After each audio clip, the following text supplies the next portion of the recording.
started this just because I think I asked myself which podcast, lit up. you can count probably with only one hand the kind of podcast you want to dial into. And even when the person is really famous and gets really good speakers in the room, let's be honest, I can't stay through the entire podcast. How many of you really listen to podcasts end to end till it finished? But for me, I don't want to do what others do. So therefore, I challenged myself, and initially it was really scary. I don't know how I was going to pull this off. But I thought it was worth a try. After the first episode, maybe it's too soon to jump to conclusion, but we get very, very good reviews. And not only that, right, I feel that sometimes when you feel that you're onto something, you got to be committed to do a series. Just like when I ran the angel investment platform and I did Shark Tank, I did 10 seasons of that. Because if you only do one, you just never know. So kind of putting it through. Thank you for supporting me. Your presence is some kind of a validation. And of course, at the end of the session, do come to us and tell us where we've done good and where we've not done so good. Okay. Now, every time I kind of ask myself what kind of topic would be interesting. This topic is a difficult one. And I couldn't just call it transition. So I had to put in transition, pivots, and exits. But for those of you who know my age, or if your age is close to my age, in the good old days, there was only one word, which is change. Okay? Just that today we put some more sexy term to it. Sometimes it's to make us look better on LinkedIn. Sometimes it's really because the world has changed, it has moved on. And we really do have more options. More options doesn't always turn to more opportunities, but we really do have more options. So it's a bit tricky. And so that's why I thought I would put in transitions, pivots, exits. Okay? I don't want everybody to be too hung up about what each word means. We amongst ourselves probably know, but don't worry about, is he or she talking about transition? You know, is it the same as mine, or should I be calling myself pivot? Right? Don't get caught up with that. The important thing is we hope that today by sharing, sometimes it's difficult to remember things from long ago, right? And I just want them to go all the way back. Excuse if some people have some hiccups and bumps and they kind of like, was it 2000? Was it 19? You know, it's okay, right? So anyway, I kind of cut up today's podcast into 3 sections. And I know it's very difficult for you to listen 1 hour non-stop without having a chance to talk, okay? So therefore, we will kind of take a break in the middle. So we will kick off with the career portion. Right? There will be a personal portion, which I'm more looking forward to. But I think just for you to have an understanding of where they come from. I don't believe in conventional introductions, so I'm definitely not going to ask the speaker to introduce where they are right now, you know, what is the job. That's not my interest. So for me, it's more about the first part when we talk about careers. It could be transition, it could be pivot, transformation if you want, exit. And I want to say that not everything has to be painful, right? Not every change is painful. Like some divorces are really happy. So, but I did ask them to maybe focus on the more painful, more difficult ones, just because that's how stories are told. So bear with us as that as well. So it's not like if they tell you something sad, that's the only thing that has happened to them. But in the interest of time, we'll maybe dedicate about 15 minutes around that. And I would just say, talk about something that is the most impactful, most significant.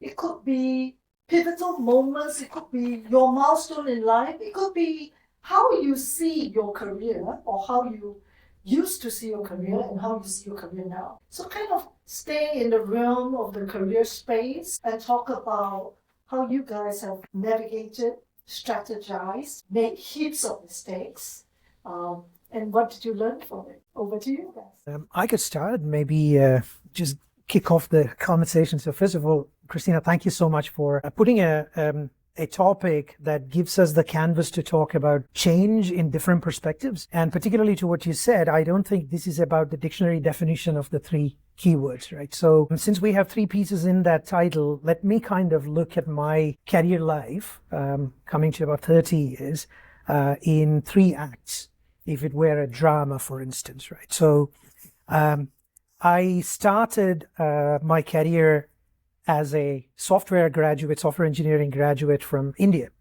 And when I did that, at that time, I was thinking like, hey, you know what, the line of sight is very clear. I'm going to start writing code, and then I'll become a project leader, and then I'll become at some point in time the R&D head of a software center in India, right? And then at some point in time, my parents are going to ask me to get married to somebody, and I'll do that, right? So this is typical, because think of 1990s India, very small town, middle-class family, honest to God parents. So it's a very, very different background. And then, started in that direction. That is exactly how it went. So I was in a few countries, but my employer at that time, one of the largest consumer electronics companies, put me in a few different countries, and I was really enjoying it. And then, talk about transitions in life. It so happened that I was in a meeting in Holland, and that could be a dead giveaway in Holland, by the way, a dead giveaway to which company it is. I was working in a meeting, and then this gentleman who was a general manager of one of the business units, he comes to me and he says, you've been running projects in software. Why don't you consider becoming a product manager?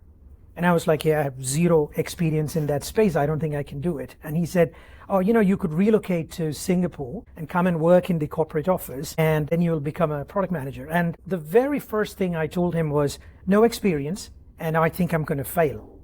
And he gave me a very interesting response. He said, I have two daughters, and I taught them swimming by putting floaties around them and throwing them in the water. And then I would be in the water with them. That's how they learn swimming. So you will get floaties in your job. And if it didn't work for you, you can go back and become a project leader, and because we will continue to develop software. And that is when I packed my bags, left India, and came to Singapore. So for me, that was act one, where I thought, I will speak the software language, and, I'll be a coder and I'll debug software. And then suddenly my language changes from a software language to P&L language. And it just happened, and that was a transition. And then my second act is when I went from consumer electronics company to internet technologies company, and then to energy technology company with no prior experience in any of those industries. But because I was able to do that transition in my 20s, I felt like I was able to do those transitions along the way. So act two was all of these new roles, moving from product to strategy to transformation. And my last corporate role was I was chief strategy officer for a large energy management company. And, a global role. And I was like, hey, I've never done this before. And there is that conviction that you can do this, because growth always comes with anguish, concerns, uncertainties, right? Growth doesn't come from comfort zone. So I felt like that was okay. And then the third act of my life happened in 2022, just after COVID, when during COVID, my mother back in India was diagnosed with cancer. And this is where career and personal life sometimes interplay. And I was like, how am I going to spend time with her for how many ever years she has left while I'm doing this job? And, the skies were reopening and travels were coming back to full peak. And then I said, maybe this is the time for my next transition. And I transitioned into entrepreneurship by doing what today many of us would probably call fractional roles or portfolio career. But I started my own consulting business that allows me more time to spend in India while I can still earn an income, right? And it was a very, very different problem statement altogether. It's the uncertainty of not having income, the challenges of not having a client or a project or a customer. But that is something that I had to learn along the way. And so I'm now in the third act of my career life. And in the middle of the third act of my career life, so 2022 to 2026, 2 years ago, and this is a story that I will probably talk more about when we talk personal, but a very close couple, close friends of me and my wife, they went through very painful period of life trying to conceive. They tried IVF a few times, I think 3 times, and it was very traumatic for the lady, unfortunately, and eventually they had to divorce. And we had to go through that painful journey of seeing them divorce, being the support and so on and so forth. And it was like the serendipitous thing, right? I had no knowledge of that industry whatsoever. But then I started to ask, why is it that couples have to go through this pain? Why do they have to spend 3 or more cycles before they could conceive? And even that is not a guarantee. And coincidentally, I talked about this to a gentleman in India who happened to be from that field. And then I asked him, why are embryologists and gynecologists still using the same technologies that were invented around the same time man landed on moon? And we're still using that in 2023. And I said, what if we started a technology company in Singapore that could disrupt it? And I asked them, would you be willing to join me in doing this? And so that is a company I run now, Ferticraft, as a startup here in Singapore. We are in the regulatory pathways at the moment. And, again, a completely unknown territory, uncharted waters, if you will. But I get a lot of questions about how did you figure that? What made you go into that space, particularly when you don't have a full-time job, right? So I think the conversation today for the remaining period and maybe the Q&A would probably talk more about some of the specifics of that journey. And I would later talk about 3 lessons I learned along these 3 acts of my career life, which could also easily apply to personal life.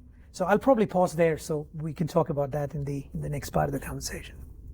I like the analogy of the 3 acts, and I think I'm also in act number 3. Not quite sure how many acts will follow, but I definitely have a very different path than you have, and I expect from everybody else here, but let's unpack that. I actually didn't do the traditional thing, go primary school, secondary school, you go to university. I actually realized, and this is all reflection now, at the time I thought it was being rebellious, which I probably was, but I decided not to go to university because I couldn't see myself working in an office 5 days a week. And look at me now, right?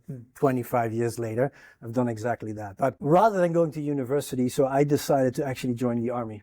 And I remember I broke my parents' hearts when I told them that I was going to be a professional soldier. And they said, why? We've laid it out for you, university, think about this, hell-bent on not spending time in an office. So I went to the military, joined the military academy, and then 5 years later, I'll sort of spare all the details in between, but 5 years later, I realized, maybe there's other things besides the military. And again, I remember this vividly, telling my parents, actually, I've decided to go back to school. And they were like, what? 5 years, you've settled, you're on a great path. Why are you doing this? And again, at that point in time, I wasn't quite sure why. But when you look back, you see certain trends that I've had since growing up. So I was hell-bent on doing this, although my whole environment said, do not do this. You have a good thing. But I went with my guts. I actually studied Japanese, which again was something that people looked at me like, why on earth would you do that? I don't know. And if I look back at my whole career, often I go like, you know what? I didn't plan anything, but looking back, it was planned perfectly because everything fell into place. And I think many senior people have that when they look back like, oh yeah, that all makes sense. But you know what? There were a lot of crossroads. I decided to go one way that probably people thought like, why did you pick that one? And at that point in time, I also thought not 100% sure, but it worked out. I ended up in Japan. After graduating, I decided I've studied this language. You know what? I need to see something of the world. I always had this, I need to escape. I'm from the Netherlands, so small country, a little bit bigger than Singapore, but I decided I need to get out of here. So I went to Japan a little bit on a whim, packed 2 suitcases, didn't really have a plan, didn't have a job. And I sort of had a backup plan, which I luckily did not have to activate, but I ended up in Japan. I became a recruiter, and that's sort of when I started, really gearing up in corporate life. So a lot of transition there from one country to the next. And in that country, where I thought I was going to be spending probably the next 20, 25 years, I met my ex-wife. We hit it off, you might not know that if I say ex, but we ended up spending 20 years together. She actually took me to the US. She was an expat in Japan. I was a local hire, but apparently on the first night out, I told her like, if you ever leave Japan, I'll go with you. I think I was drinking, so this is why I didn't want to drink tonight, because I say silly things. But I said, if I said that, officer's word, I'll go with you. And again, this was one of those crossroads. What do I do? Do I continue as a recruiter? Do I want something else? And I originally started as a recruiter, but after 4 weeks working for a recruiting company, I absolutely hated it. Luckily, I had a very supportive partner. I think that really helps with a lot of these transitions, quite frankly. And she said, if you don't like it, quit. I did. The next day, General Electric called. I joined General Electric and I spent 13 years with them originally in the US. Then I ended up here in Singapore. Had a great career here, but then in, the end of 2017, I had finally reached the summum at GE as an executive leader, and then I was told that I was no longer needed with GE. So I was restructured. I'm in HR, so I knew the drill, but I can tell you, even if you know the drill, that's not a fun time. It's now happened to me twice, although one was unknown, the other one was self-induced. So I spent some time after about, at that point, 7-8 years here. I wasn't sure what to do. I took some time off, like reinvent myself. So I spent a lot of time meeting interesting people, learning about technology, what's going on in the world, HR, corporate life. And then somebody introduced me to an opportunity in Vietnam to work for a bank. And I thought, why not? I think deep down I knew it wasn't a good idea, because I asked my wife and my daughter, are you okay if I'm going? So I was almost asking them, don't go. Tell me that I shouldn't be going, but they didn't say that. So I was like, okay, let's do this. But after a year, I realized being abroad, family, having that coming home to somebody at night, talking about what happened during the day is actually a really important thing. So I decided to come back, joined a local firm here, or rather Toll Group. It's a logistics firm. I think most people probably will know better if I say ST Logistics. So it's a company that owns ST Logistics. Did that. So again, HR roles in OD and HR ops. And then we had some financial pressure. So we again did a restructuring. This time, though, I was in control, which is actually really nice. So I put myself on the list. I was rewarded with an exit. Well, I wouldn't say rewarded is the right word, but okay, I exited again. And then I ended up with ABB, the European company. Was very lucky to work remotely as the only global leader remotely here to work. Well, there's actually one additional colleague also in HR that works here. To work remotely, which was a very interesting time. I worked there on a contract, which I knew was ending. It ended in December, so now I'm back. Life, goes in circles. I'm back to where I was about 8 years ago. I'm again 3 months into sort of being gainfully unemployed. Although these days I told people, I think I'm having a professional midlife crisis, because do I continue in corporate? Do I do the consulting thing I'm going to do? Life will present itself and opportunities will present itself. So we'll see what happens in the next 1 or 2 months. So I will resonate with you when you say that it doesn't make sense necessarily. When we look back, I've got 30 years of experience, a career of 30 years. And when you look back, you can explain it. Storytelling, you can do it. But as you go, at the beginning, it's just grabbing opportunities. And that's what I've always been doing, grabbing some opportunities here and there. And later in life, it was moved not for a company, it was more for other reasons. And I'll come to that. So what's funny about my career is that I've got 30 years career in tech, but I'm not an engineer. So I went to a French business school and international business school. I wanted to do something international. And I got an internship for Sprint France. That was back in 95. The start of the deregulation of the telco market. And that was really interesting because it was brand new. I was 20 years old and I was saying to, the old 50-year-old engineer, telco, you can use someone else on France Telecom. And they were listening. So that was kind of amazing. And I went through 18 years of telcos in some different companies and in different countries. I want to see the newest of the technology. And that's really interesting. That's what drives me a little bit. But I think the opportunity is changing. That's an easy one, except that the last 2 change of career, that came from personal point of view. So I'm going to go back in 2010. I've been 10 years with Verizon.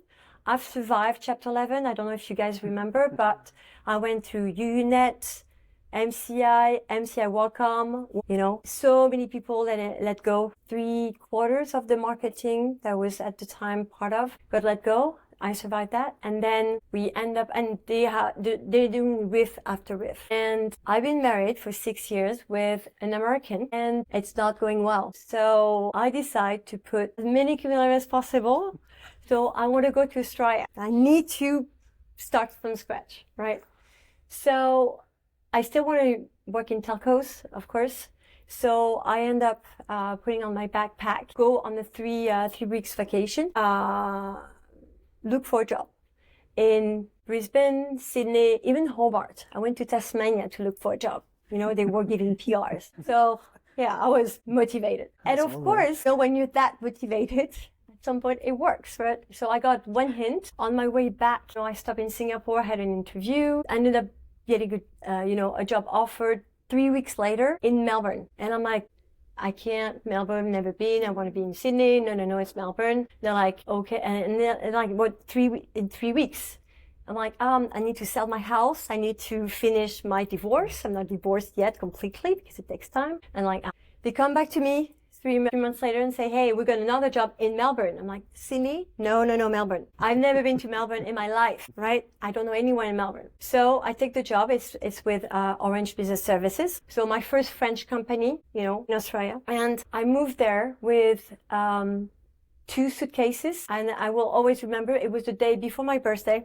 I'm at Melbourne Airport. It's 11 p.m. There was the sister of a friend who was supposed to pick me up. She's 80. She completely forgot me. Completely. So I'm like, with my 2 suitcases, took a selfie with international arrival. I'm like, all right, I'm here. So fast forward. Well, no, not fast forward. The next morning, I'm in the tram, trying to figure out where I'm going. Got this old lady showing me all the Melbourne. And I have a bottle of champagne in hand. And I show up in the office and say, hi, my name is Mimi.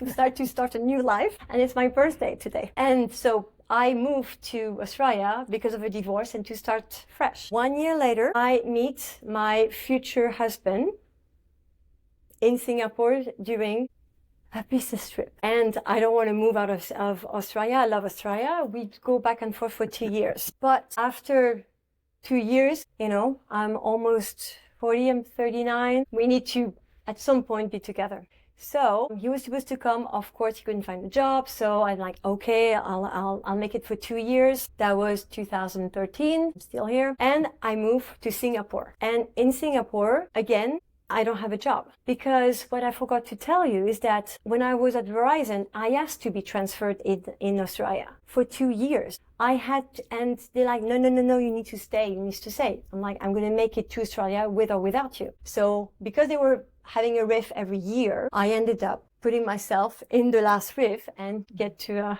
Australia by myself. Here, same thing. I'm asking Orange, has this headquarters here in Singapore, to transfer me. No, we're going to keep you in Australia. What did I tell them?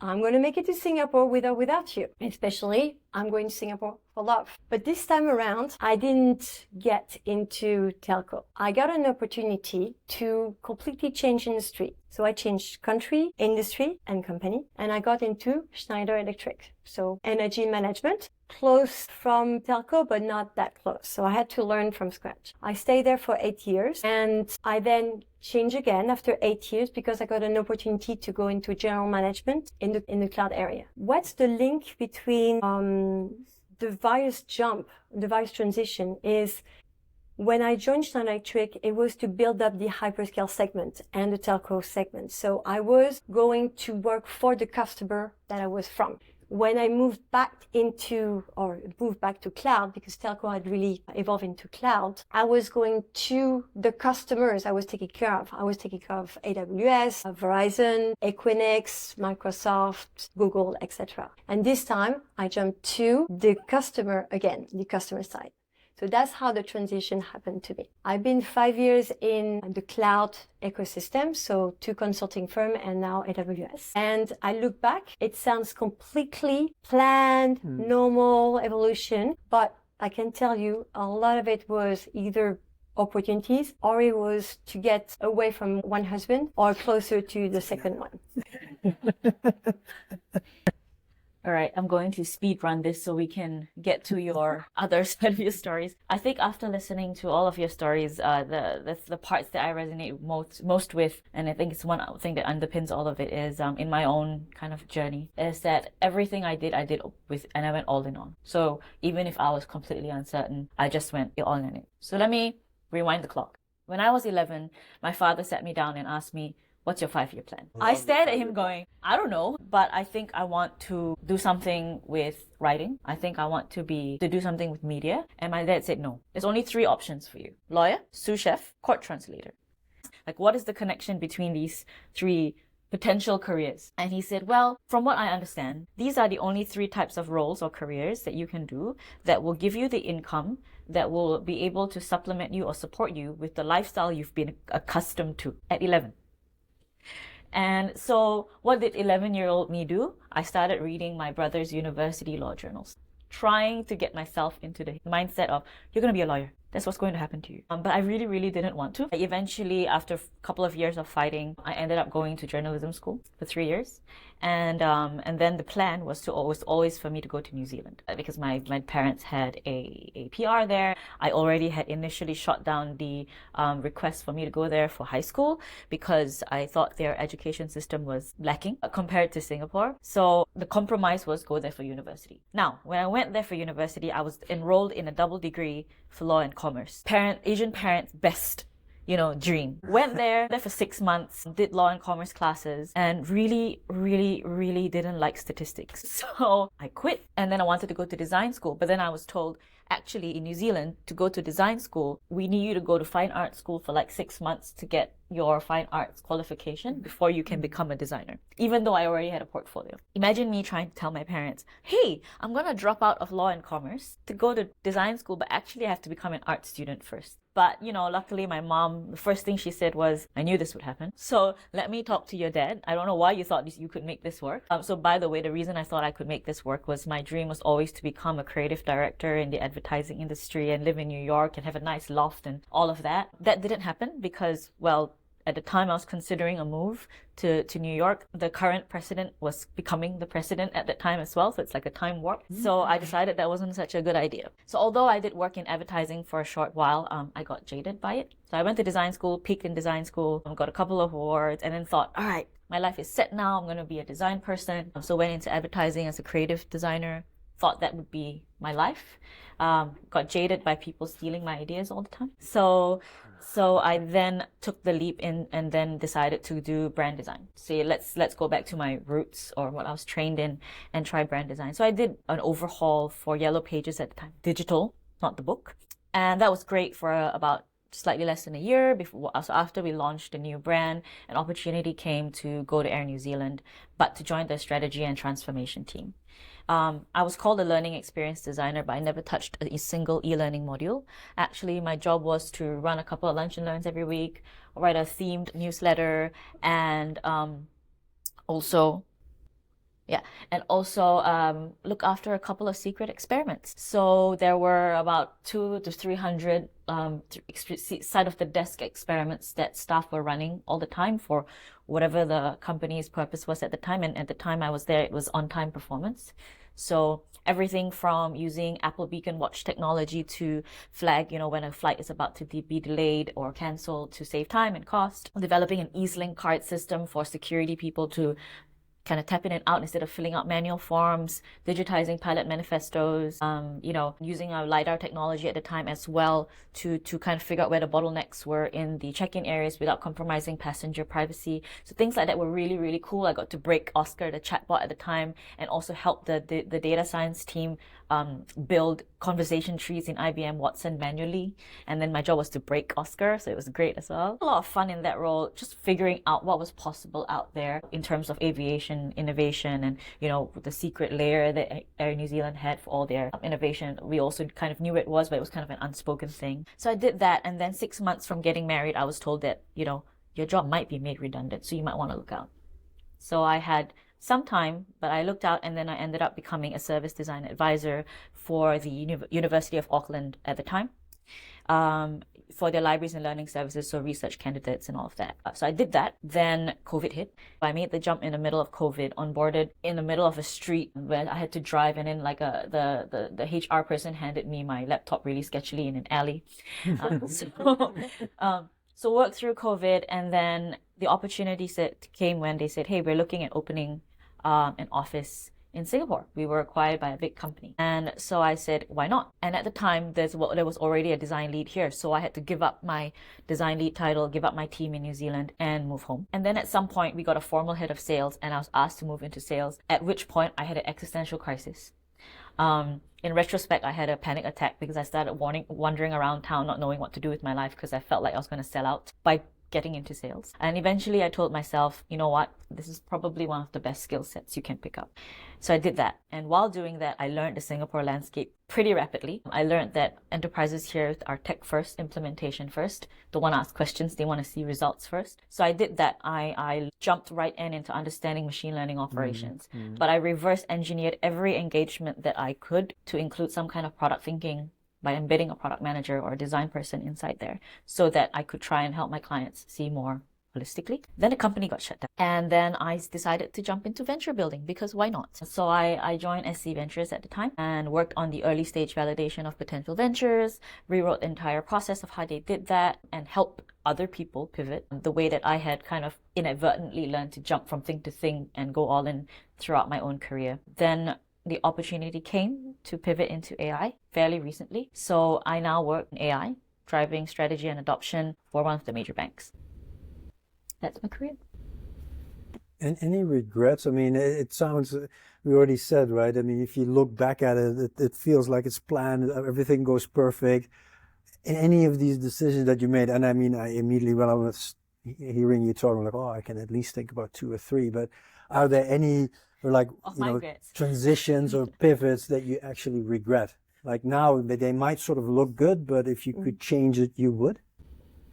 Either a move to a country or a job, or I'm just curious.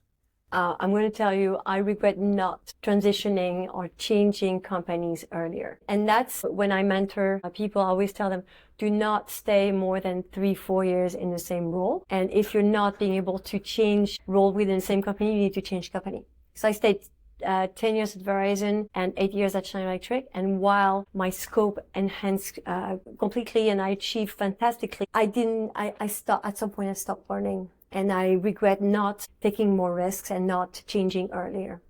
I understand what you're saying, because I think there is a caveat though, because if you change jobs and change responsibility within a company, I think it can last for a certain amount of time. I mean, I recognize that because I was at GE for 13 years and I had like 11 jobs. And I thought I was going to spend there the rest of my life until, of course, somebody walked me into a room and said, you're no longer employed here. But I have to say, to your point, right? And at that point in time, I thought, like, I will never find a company as good as this. And I'm still, you know, a little bit on the cuff because what that company once was, I think it was pretty darn good. But that year in Vietnam, the complete change from what I was used to in corporate, you know, American company, you knew everything, everybody spoke the same language, completely having to reinvent myself and actually having to explain to people what it is that I did. Or, you know, explaining the difference between learning and training or something. Questions that I never had asked myself. And initially I thought like, what a stupid question to ask me. But I got really reflecting and like, wow. So that year that I was in Vietnam, with a company I thought was light years behind the company I came from, taught me so much more than the 13 years prior. It was amazing. You lose your edge. If you're too long in a company or too long in a role, you lose your edge. And you lose really understanding the ecosystem, what's happening out there. You lose your perspective. So changing even company, industry, type of roles as well, it opens up your horizon like crazy.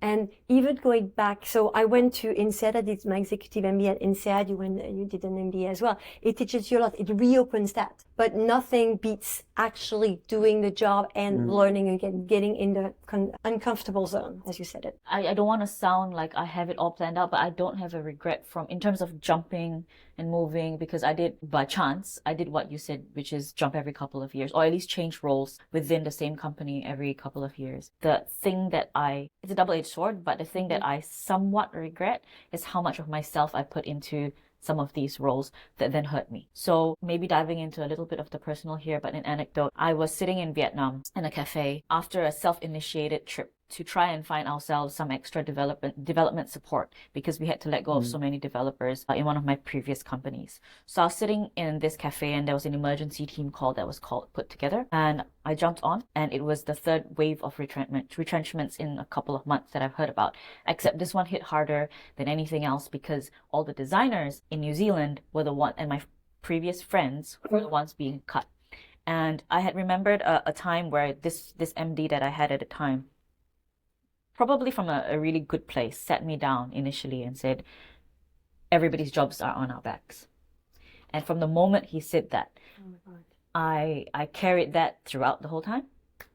So that was something that was quite difficult for me to experience, sitting in that cafe alone, because I was trying my best to carry this company forward. But of course it didn't work out. But I remember breaking down in that cafe by myself and then having to get home.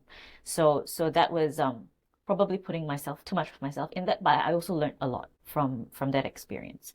But to your point as well, living in continuous ambiguity for most, if not all, of my career has helped me adapt to these kinds of situations and not get cold, but become more resilient to whenever they do happen as well. Yeah, I mean, I mean, this whole loyalty thing that really connects with me, right? I mean, especially if you're in a company for a very long time, you start really drinking the Kool-Aid at a level like until something happens, and then you go, wait a minute. So I technically also was a number, because I mean, again, I'm sorry for saying it, but I'm in HR, so you think a little bit more, to use your word, colder about these things. And trust me, I have laid off so many people. I'm not proud of this at all, but it was, I went through the financial crisis. I worked in the commercial finance division of General Electric. So for 6 months, what was this movie called again? This George Clooney. So I did that job for 6 months. Like literally at some point I would walk into an office and people knew, oh, he's here.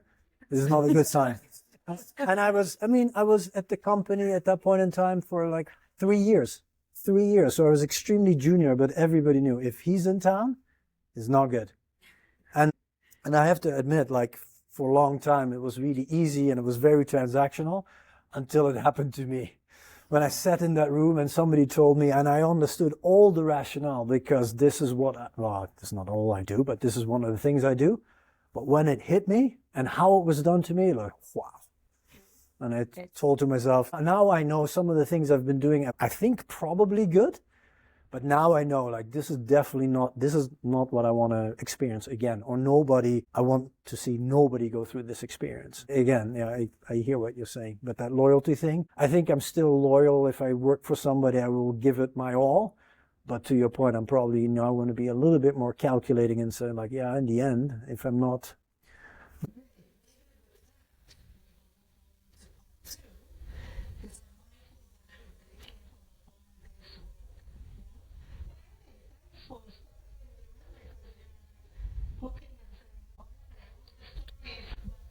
There's some regret.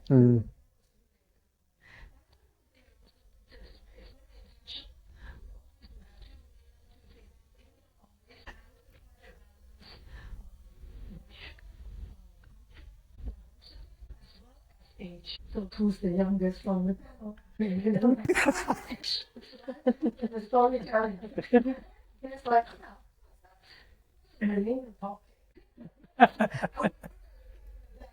last session was about millennials.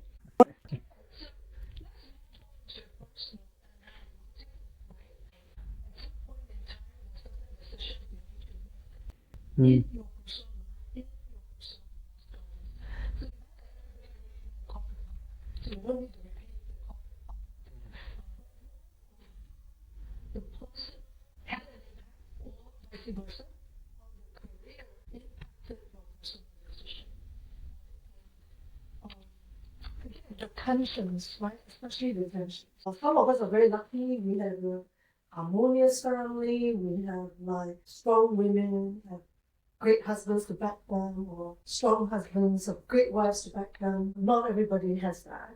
So if there were any tensions as well in your personal development, your personal growth, like for myself, even though I am outwardly appearing very strong, and I think I've really done myself quite a good career and have made strong achievements since I was very young, I still chose love over career when I turned 41, because I actually think that I couldn't handle both. So it was a very conscious decision. Yeah, because maybe I'm idealistic and I think that if I love, I have to love. And then when you are so late in love, you might as well do everything you could and catch up. So I took off to New York to look for a husband, because I know that if I stayed in the working mode, I would never find one. And yes, I may still not find one if I went to New York, but it's better than not trying So that's, I think, I'm looking for those kind of personal journeys that really made you do something different. And sometimes it cost you your career.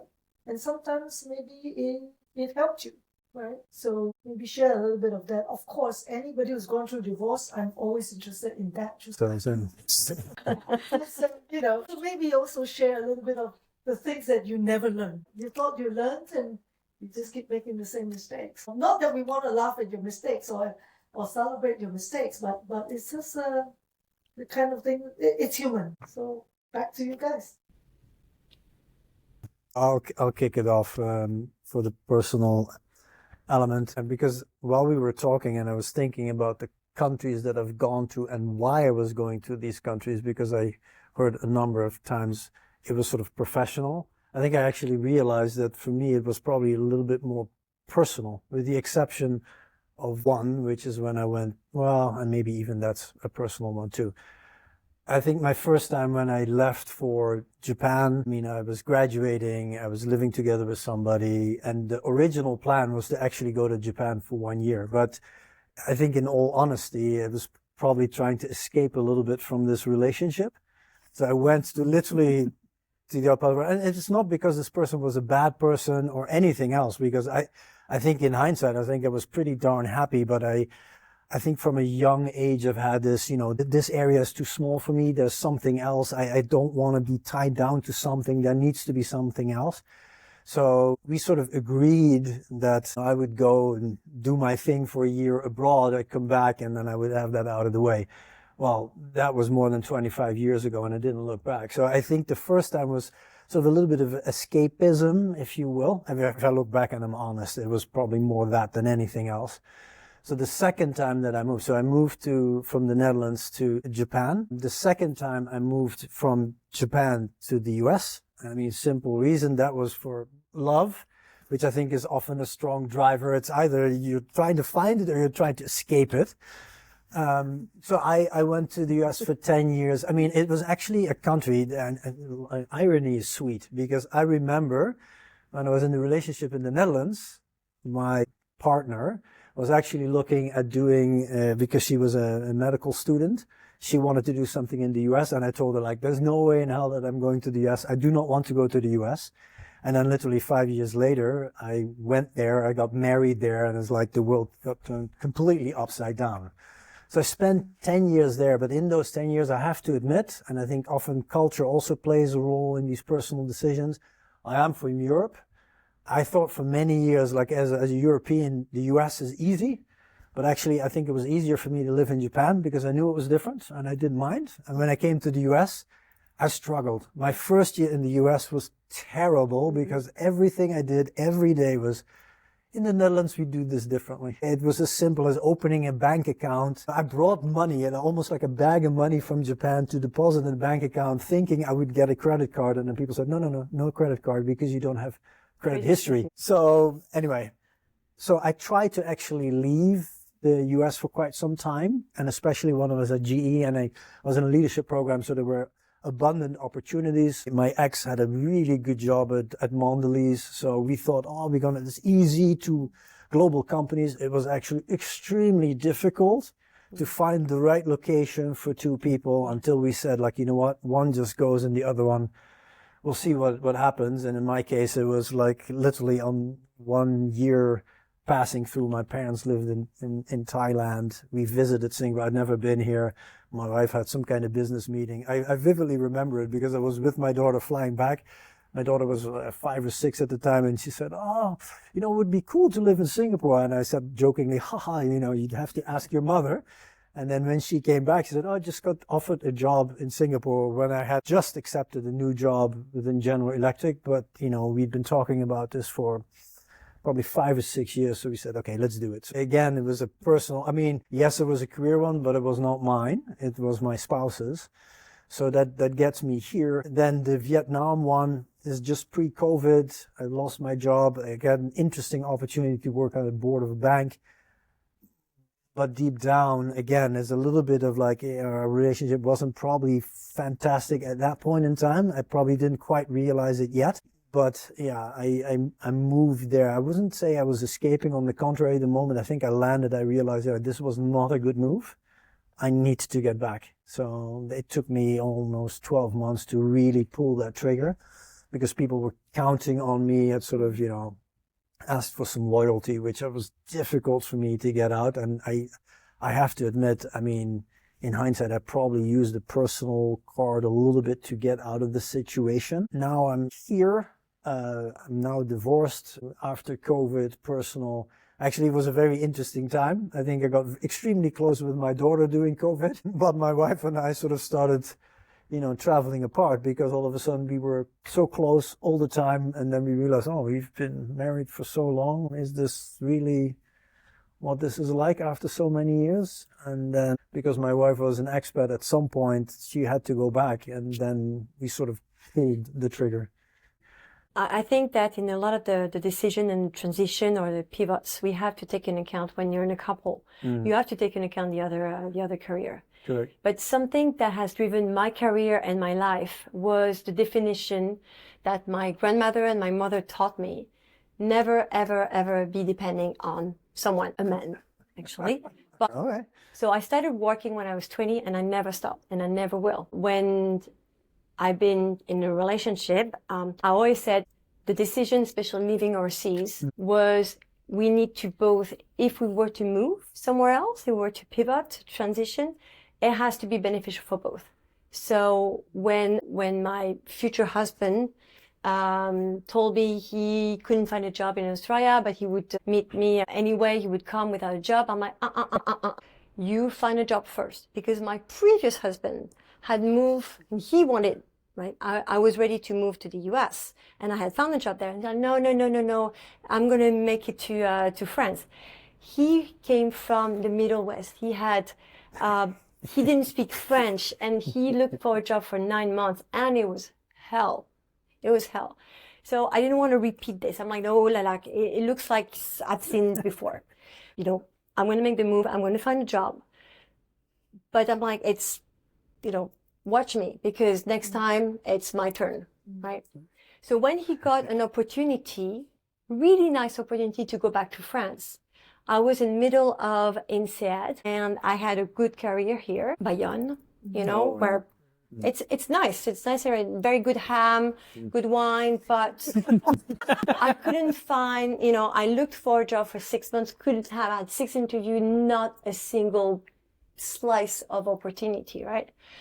And I waited on the 14th of February. Do you know that date? Valentine's Day. I'm like, let's go for a drink. Sat down with him, and I told him, you can't take the job, because, what am I going to do? I just didn't pay with my own money, with all my life saving in SEAD, to end up selling ham in Bayonne. Not going to happen. And he was really unhappy, because there was a great opportunity for him. And I'm like, no, we are in this together. So our life drives, the job. And if you and I cannot have a career so I didn't want to be a training spouse, and I didn't want him to be a training spouse. So I told him, if we cannot both benefit from it, we're going to end up fighting, being mad at each other. I'm going to be unhappy, and we may not be together. So we find something that fits us both. And right now, it has to be Singapore. I want to stay in Singapore. He abided, because I said, it's my turn. So it was my turn. He abided. And 6 months later, he found a better job, a CEO job in Singapore. And I'm really glad it ended up well, but I'm really glad, because I knew that if we had moved back in France, I would have resented him. And I would have been frustrated. Yes, I'm sure I may have fallen back on my feet, but it was not the right move. So we had to make that decision together. And I'm glad that I held my ground. And I think that has defined me all along, is because I wanted to make sure I would not be depending on him. I wanted to make sure that I could continue my own career. And that put us really in a balanced way, in a balanced relationship. And I think that's how I believe that my second marriage hopefully will last for a very long time. So when I was little, my dad used to take me to the hawker center for a treat, and he would order one of almost everything. There's 2 of us, and there's no way we can finish all of it. But he used to order like a smorgasbord of hawker center food, and he'll be like, eat what you like. If you can't finish it, never mind. I just want you to try. In the inverse, my mom, who stayed in the same job for her whole life as well, I mean, like climbing the ranks. She was eventually the chief physio at cardiac rehab at the National Heart Center. But she would buy Florida's Natural, if you guys know the orange juice. She used to buy that for the family and leave it in the fridge and give it to us. And it wasn't until like there was like this tiny bit left and it was like on the edge of expiry that she would take the carton out of the fridge and drink a little bit. And I say, hey, there's another one in the cupboard. Why don't you take it out? She said, no, that's for you. That's for you kids. So my parents had completely opposite approaches to life when raising us, and I think I took a little bit of both as I grew up. It's only now that I'm reflecting upon this that I'm starting to realize it as well. So with my partner, ever since we both graduated from university in New Zealand, I found myself accepting and stepping into jobs that I knew were, at least on the surface, a little bit more stable, that I knew would help me get a stable salary so that I could afford our mortgage, so that I could afford the expensive insurance and also, plan. And I told him, whatever career you want to go after, because he's a creative, as long as it makes your soul happy, I'll be happy. And so I did that for a long time. And then over the many, many years that we've been together, there was a little bubble of resentment in me that grew up, but I didn't know that it was there. So it wasn't until I actually came to Singapore that it started to come out more and more. And I think I recognized it as oh my God, every time we fought, it would be like, oh my God, like I gave you these opportunities to explore your career and grow in all the beautiful ways that you wanted to, and I never had that chance. Right? So I always said to him, like, you don't appreciate the stuff that I do or the sacrifices that I had made. Although actually he's the one who moved countries. He's the one who's always kind of stayed at home while I, did 20-something hour days and didn't eat at home because I was doing my MBA, and he was like feeding me and making sure I went out on walks. So it's like the types of things that I think, you think you're doing on one path, even though you're so, because you have this sort of tunnel vision, it's your own kind of selfish view on what your journey is. You don't necessarily see what somebody else is doing, what your family is doing. And, there's been many moments where we've been reevaluating the shape of our relationship and our marriage. And it wasn't until a couple of years ago, my brother said to me, I found him camping out at my parents' house one day when I went back. And I kind of poked him because he was taking a nap. And I said to him, what are you doing here? Like, I didn't expect to see him there. He's like, I'm hiding from the wife. And I said, what happened? I haven't talked to you in a while, so let's talk. So he woke up from his nap and he started telling me, what was going on in his life. And then I also shared, and this was one of the rare times that we had this brother-sister chat about this type of stuff. And there's one thing that he said to me that stood out to me. And he said, you don't marry the person that you want, you marry the person that you need.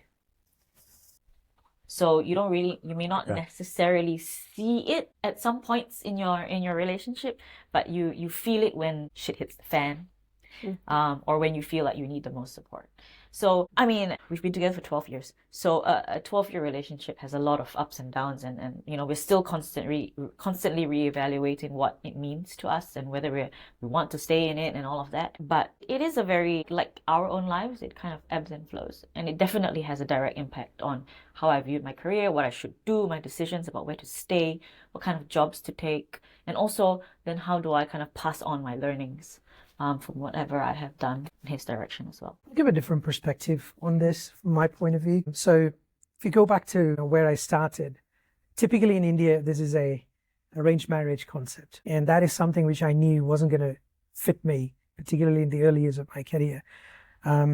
So for instance, when I came to Singapore, within a couple of years, I had opportunity to go to different places and work. So before coming to Singapore, I had already spent a bit of time in Holland. I had worked for a short bit in France, in Grenoble. I had worked for a little while in Germany. Then I came here, and within 2 years, I spent 1 year in Dubai. Then I spent about a year in Shanghai. So in my mind, I'm going to be moving around, right? So that entire period of time, there was something I very clearly realized. And just by looking around many of my batchmates from college, my own brother, for instance, that, when you're alone, when you're single, when you're in a younger age, you learn certain skills, self-reliance, independence, quick decision-making, all of that. But when you get a partner, the I becomes we, and then you are in team play, right? And I knew that the skills I learned in all of those early years, being able to fly around and do my things, wasn't going to work in a relationship. And therefore, I decided not to get married, which was a major problem with my parents, particularly with my mom. Every time I am in India, I have this conversation. And they even tried to put my profile on matrimonial websites and stuff like that, which I didn't know, because my nephew would screenshot in the morning and send me like, hey, uncle, you are now on this particular website. So this has happened for quite a while, but until about 13 years ago is when I met my wife now. I met her here in Singapore, and I felt like, hey, she's at a stage of her life where she's settled with her career, and I could have conversations which would be very different from what I would have had with someone from India who was traveling along with me and every 2 years in a very different country and not probably understanding how I'm thinking and how I'm building my career. So that for me was maybe a decision-making point. And that's when I said, okay, I'm going to go back and convince my parents that I need to get married to this person, which was another major problem because she's not Indian, she's Chinese. And, huge problem, right? But somehow, thank goodness, it worked out. And so, we're together now. And last year was our 10th anniversary of, marriage. Now, if you look in the last few years as well, and we talked about personal part from a spouse point of view. I made a huge decision in my career to spend more time with my mother, which I think I absolutely is one of the most important decisions I've made in life, and a decision that I will never regret in my life. So until she passed in 2024, I was able to spend a lot of time with her. And so sometimes you make career decisions not just because of your spouse. It is possible that you make career decisions from family as a larger context, right? And that's a conscious choice that you could make. Now, in the last few years, I also realized that Singapore is probably not the ideal place for me to build my consulting business, because this is a country where a lot of companies are having a lot of difficulty, especially large enterprises controlling budgets, not being able to make decisions very quickly. And I decided to look at a much greener pasture, even though in reality there is not much green there, Middle East. And I realized that a lot of high capex projects, and the moment I started traveling to the Middle East, and I spent like about a week every month, if you will, in Dubai, for instance, and I realized that, hey, there's actually a lot of opportunity. And I started looking at it from a consulting point of view. But then I also realized that there are full-time opportunities in the Middle East, particularly in Saudi, where I was having some conversations, right? And I couldn't make that decision on my own. So I had to come back and ask my wife, if we were to do this, would you be okay? And I have to say that we probably have, just like every other couple, we have 100 things that we may not agree on. But on this particular topic, she said, if you make a decision and you found a really good opportunity, we're going to pack up and go. She comes from an industry where she thinks, and that's a great thing to have that sort of confidence, that she can find a job a lot faster, and she also said, look, I don't have to be in like a C-suite kind of role or whatever. So, but, I'm probably the one, just because of virtue of what I do, coaching, mentoring, etc. I'm quite often the one telling her, oh, you need to step out of what you're doing now. You need to go and do something much bigger. You might probably go and work for private enterprises and so on. But she's like, hey, look, I'm very happy with what I'm doing. And if you go, I'll be able to find something. So, but you make the choice, right? So sometimes having a partner who understands that will come in, as a huge advantage, which is probably not, a lot of people probably not lucky with that, right? Yeah. So I agree with the last bit that you said, but there was one bit earlier where you mentioned, a lot of people make decisions around their partners, which I know I did to a certain extent as well. But I've also, kind of over the more recent years as well, kind of appreciated the fact that a good partnership, whether it's marriage or not, a good partnership requires each person to be able to grow in their capacity at their own pace, however they see fit. Yeah. Right. And once that doesn't work anymore, then then that's where some serious conversations need to start to happen. But the ability and the freedom to be able to say, hey, I want to go try this part of the world out for a couple of years. What do you think? Then you of course argue about the logistics, like you say. But it's more of, okay, there are no-go zones, and there are maybe we do a bit more research zones. And I think it's about then balancing, what do I do about my family? What do I do about my aging parents? Stuff like that life just kind of carries on and throws at you. But you should never, ever be afraid in a good partnership to say, hey, I feel the need to pack up my bags and go and explore something, even if that's metaphorical. Yeah. Yeah. No, absolutely. I completely agree with you. And, it's also like a mutual thinking, right? Like, for instance, if I were to have the same conversation, I can absolutely guarantee this. When I would tell her maybe, well, there's great opportunities in China, I know she will say no.